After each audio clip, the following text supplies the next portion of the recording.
Ah, mais c'était un vieux rêve d'enfance d'acheter un jour un château. Et d'ailleurs, j'avais démarré en achetant une maison de campagne, une ferme un peu manoriale, à une dizaine de kilomètres d'ici. Et quand le château de Médavy s'est trouvé à vendre du fait du décès de son propriétaire, je l'ai acheté. Ah, le château était dans un état quasiment désespéré. Les monuments historiques hésitaient même à entreprendre la restauration.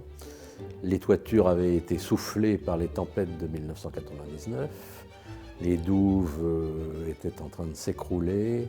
L'eau rentrait dans les toitures et il y avait 65 grandes poubelles disposées dans les combles pour recueillir l'eau de pluie. On a démarré tout de suite les travaux et on a commencé par les toitures. Et ensuite, on a poursuivi avec les façades, les huisseries, et ensuite les douves, les ponts. Nous nous apprêtons aujourd'hui à continuer avec une deuxième tranche de douves. Alors, en fait, la collection, la seule qui mérite peut-être le nom de collection, c'est la collection de cartes anciennes, d'atlas anciens et de globes, puisque par ailleurs, le château a été meublé, décoré, avec un certain nombre de peintures. Mais ce qui mérite peut-être l'appellation de collection, ce sont les cartes. Alors ça correspond à une passion assez ancienne que j'ai pour la géographie, pour les cartes, pour le fait de se repérer, pour les voyages. Et quand j'étais enfant, je préparais, je vivais vraiment toute l'année scolaire dans la préparation des voyages que nous allions faire pendant les vacances.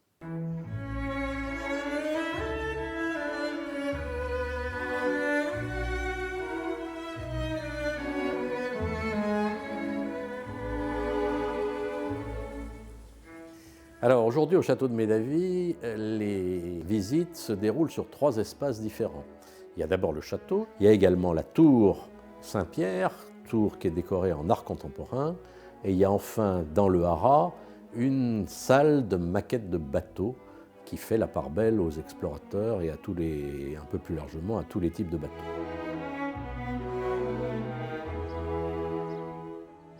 Donc au départ, c'était surtout un projet de mon mari. Et à un moment donné, je lui ai demandé si je pouvais éventuellement avoir la disposition d'un lieu où je puisse m'exprimer. Et il a gentiment mis la tour Saint-Pierre à ma disposition. Donc c'est comme ça que j'ai commencé à l'investir avec essentiellement des objets d'art contemporains. Et quand je dis contemporain, c'est fait au XXIe siècle. Alors c'est une passion qui est arrivée sur le tard. À la suite de la visite d'une exposition à la Maison Rouge créée par Antoine de Galbert dans les années 2005 environ, où j'ai découvert que l'art contemporain n'était pas forcément choquant ou forcément dans des dimensions extravagantes, mais qu'on pouvait vivre avec, puisqu'il y avait là reconstitué des vraies salles à manger, salons, toilettes, cuisines de collectionneurs. Et je me suis dit, voilà, c'est ça que j'aimerais avoir chez moi. Au début, ce n'était pas un choix d'exposition.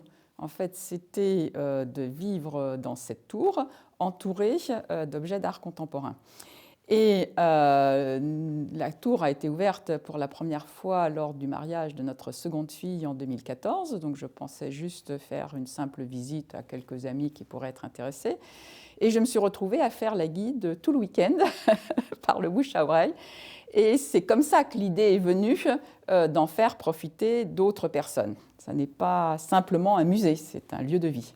Évidemment, la tour ne peut pas accueillir des groupes de visiteurs trop importants, mais sur rendez-vous, c'est tout à fait faisable. Mon objectif, en fait, c'est que Médavy devienne un lieu le plus vivant, le plus animé possible et qui soit un petit peu utile à la population. Et donc, j'ai eu cette idée, en effet, de développer une offre de visite destinée aux scolaires. Venez nombreux, il y a toujours quelque chose à découvrir à Médavy. Et notre plus grand bonheur sera que, y étant venu, vous ayez envie d'y revenir.